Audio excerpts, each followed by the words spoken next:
उत्पल दत्त एक ऐसा कलाकार जिसकी कॉमेडी ने हर उदास चेहरे पर मुस्कान बिखेर दी। जिक्र मत कीजिए, मैं किसी भाषण से आप लोगों को बोर नहीं करूंगा, बल्कि सीधा उस काम पर आ जाऊंगा जिसलिए मुझे बुलाया गया है।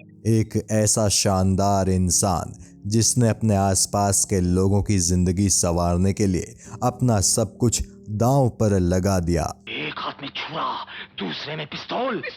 और क्या, सीधे आकर छुरा मेरे पेट पर और पिस्तौल मेरे सर पर रख दिया। ये वो जबरदस्त शख्सियत थे जिन्हें फिल्म इंडस्ट्री के लोग मिस्टर हरफंद मौला कहकर पुकारते थे। फिर राजा महाराजा होता तो 21 तोपों की सलामी देता, मगर तोपे तो है नहीं और मैं एक रिटायर्ड कर्नल। लेखन हो, डायरेक्शन हो या फिर अभिनय हो, हर काम को पूरे परफेक्शन से किया करते थे उत्पल दत्त। अपना काम ये इतने ज़बरदस्त अंदाज में करते थे कि कई दफ़ा सरकारें तक इनसे घबरा जाती थी और इनके नाटकों को बैन कर देती थी। इन्हें जेल तक में डाला गया, लेकिन उत्पल दत्त कभी किसी ताकत के सामने नहीं झुके। किस्सा टीवी आज आपको महान उत्पल दत्त साहब की जिंदगी की कहानी बताएगा। बंगाल में पैदा हुए उत्पल दत्त साहब मनोरंजन जगत में कैसे आए और मनोरंजन जगत का इनका सफ़र कैसा रहा, ये सारी कहानी आज हम और आप जानेंगे। 29 मार्च 1929 को उत्पल दत्त का जन्म बंगाल के बरिसल में हुआ था। बरिसल अब बांग्लादेश का हिस्सा है। इनके पिता का नाम गिरिजा राजन दत्त था। स्कूली पढ़ाई शिलोंग के सेंट एडमंड स्कूल से पूरी करने के बाद उत्पल दत्त ने कलकत्ता के सेंट लॉरेंस हाई स्कूल से 10वीं पास की। इसके बाद कलकत्ता यूनिवर्सिटी के सेंट जेवियर्स कॉलेज से इंग्लिश लिटरेचर में इन्होंने ऑनर्स किया। कॉलेज के दिनों में ही उत्पल दत्त थिएटर की दुनिया से जुड़ गए थे। ये अंग्रेजी नाटक किया करते थे, साथ ही बंगाली नाट्य कला जात्रा में भी ये काफ़ी एक्टिव थे। उत्पल दत्त शेक्सपियर के नाटकों को खूब किया करते थे। ऐसे ही एक दिन उत्पल दत्त शेक्सपियर के किंग रिचर्ड III नाटक में एक परफॉर्मेंस कर रहे थे। उस नाटक के दौरान ही इन पर नज़र पड़ी उस जमाने के दिग्गज थिएटर आर्टिस्ट जोफ्री कैंडल और उनकी पत्नी लौरा कैंडल की। उन दोनों को ही उत्पल दत्त का काम बेहद पसंद आया और उन्होंने उत्पल दत्त को अपनी थिएटर कंपनी शेक्सपियराना में 2 साल का कॉन्ट्रैक्ट दे दिया। जोफ्री कैंडल और लौरा कैंडल की बेटी जेनिफर कैंडल से आगे चलकर शशि कपूर ने शादी की थी।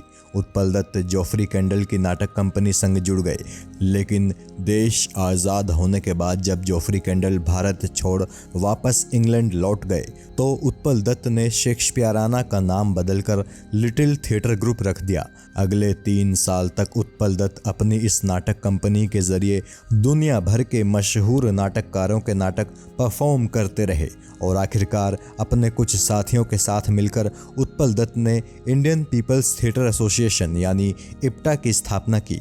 हालांकि महज 2 साल के बाद ही किन्हीं वजहों के चलते इन्होंने खुद को इप्टा से दूर कर लिया।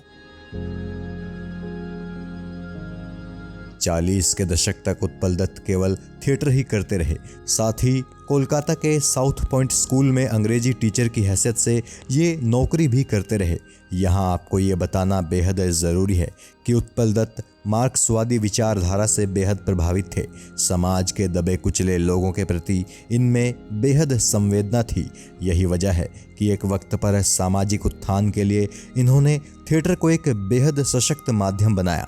उस जमाने में अपने नाटकों के जरिए ये इतने ज्वलंत मुद्दे उठाया करते थे कि सरकारें इनसे घबराने लगती थी और उत्पल दत्त को गिरफ्तार कर जेल में भी डाल दिया गया था। पूरे 7 सालों तक ये जेल में रहे।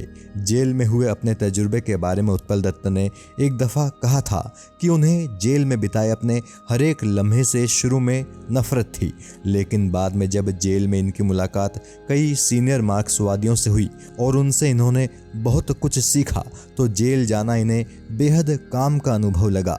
जेल से रिहा होने के बाद सन 1950 में उत्पल दत्त ने पहली दफ़ा माइकल मधुसूदन नाम की फिल्म में एक्टिंग की। कुछ सालों तक बंगाली फिल्मों में काम करने के बाद आखिरकार इन्होंने हिंदी फिल्मों में काम करने का फैसला किया और ये मुंबई आ गए। यहाँ आने के बाद इन्हें एज ए विलेन काम करना पड़ा, लेकिन जैसे जैसे वक्त बीतता गया इन्होंने हिंदी फिल्म इंडस्ट्री में खुद को एक ज़बरदस्त कॉमेडियन के तौर पर स्थापित कर लिया। अपनी कॉमिक टाइमिंग, अपने डायलॉग डिलीवरी के अंदाज और अपनी एकदम जुदा आवाज़ से इन्होंने अपनी एक ज़बरदस्त पहचान दर्शकों के बीच में स्थापित कर ली। कोई ये सोच भी नहीं सकता था कि ज़बरदस्त कॉमेडी करने वाला ये शख्स असल ज़िंदगी में एक बेहद संजीदा इंसान है और बहुत ही गंभीर और ज्वलंत मुद्दों पर नाटक लिखता है। उत्पल दत्त अपने दोस्तों से अक्सर कहा करते थे कि संगीत में तो केवल 7 सुर होते हैं, लेकिन भगवान ने मेरे गले में जो वोकल कॉर्ड दी है उसमें ढेर सारे सुर हैं, तभी मैं एक डायलॉग बोलते समय कई तरह की आवाज़ें निकाल पाता हूँ। उत्पल दत्त हमेशा अपने दोस्तों से कहते थे कि एक कॉमेडियन की ये जिम्मेदारी होती है कि वो खुद को और अपनी कॉमेडी को हमेशा वल्गैरिटी से बचा कर रखे। खुद अपनी फिल्मों में उत्पल दत्त साहब ने हमेशा इस बात का ध्यान रखा। उन्होंने हमेशा साफ सुथरी कॉमेडी ही की। उत्पल दत्त की निजी ज़िंदगी के बारे में बात करें तो साल 1960 में इन्होंने शोभा सेन के साथ शादी की थी।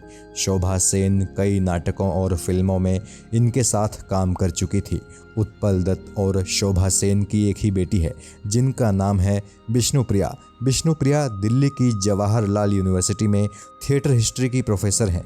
बात अगर उत्पल दत्त को मिले अवार्ड्स के बारे में करें तो गोलमाल, नरम गरम और रंग बिरंगी के लिए इन्हें फिल्म फेयर बेस्ट कॉमेडियन का अवार्ड दिया गया था। आगंतुक के लिए इन्हें बंगाल फिल्म जर्नल एसोसिएशन का बेस्ट एक्टर अवार्ड दिया गया था। भुवन शोम के लिए इन्हें बेस्ट एक्टर का नेशनल फिल्म अवार्ड दिया गया था। इसके अलावा थिएटर में इनके योगदान के लिए साल 1990 में संगीत नाटक अकेडमी फेलोशिप भी इन्हें दी गई थी। उत्पल दत्त को खाने पीने का भी बेहद शौक था। वो अक्सर अपने दोस्तों से कहते भी थे कि जब वो तरह तरह के खाने देखते हैं तो उन्हें लगता है जैसे उनकी ज़िंदगी बहुत ही खूबसूरत है। उत्पल दत्त भारत के हर क्षेत्र का खाना पसंद करते थे। उन्हें मीठा खाना बेहद पसंद था, साथ ही तीखे और मिर्च से भरे खानों को भी वो खूब चाहते थे। लेकिन बेहिसाब खाने पीने की उनकी इस आदत ने आखिरकार उनके साथ दुश्मनी निकाल ही ली। जिंदगी के आखिरी दिनों में उत्पल दत्त बहुत ज़्यादा बीमार हो गए थे। कई बीमारियों ने उनके शरीर को अपनी चपेट में ले लिया था। खाने पीने की अनियमित आदतों का सबसे बुरा असर उनकी किडनियों पर पड़ा था। उनकी किडनी खराब होनी शुरू हो गई। एक वक्त ऐसा भी आया जब उत्पल दत्त को डायलिसिस के सहारे खुद को जिंदा रखना पड़ रहा था। वक्त जैसे जैसे गुजर रहा था, जिंदगी भी वैसे वैसे उत्पल दत्त से दूर जा रही थी। 19 अगस्त 1993 को कोलकाता के SSKM हॉस्पिटल से डायलिसिस कराकर उत्पल दत्त घर आए ही थे कि इन्हें एक बहुत तेज़ दिल का दौरा पड़ा और उत्पल दत्त की आत्मा इनके शरीर का साथ छोड़ गई। फिल्म इंडस्ट्री सहित देश भर में उनके चाहने वाले अफसोस में डूब गए। उत्पल दत्त तो अब इस दुनिया में नहीं है, लेकिन उनकी फिल्में हमेशा उन्हें इस दुनिया में जिंदा रखेंगी। उत्पल दत्त को किस्सा टीवी नमन करता है। जय हिंद।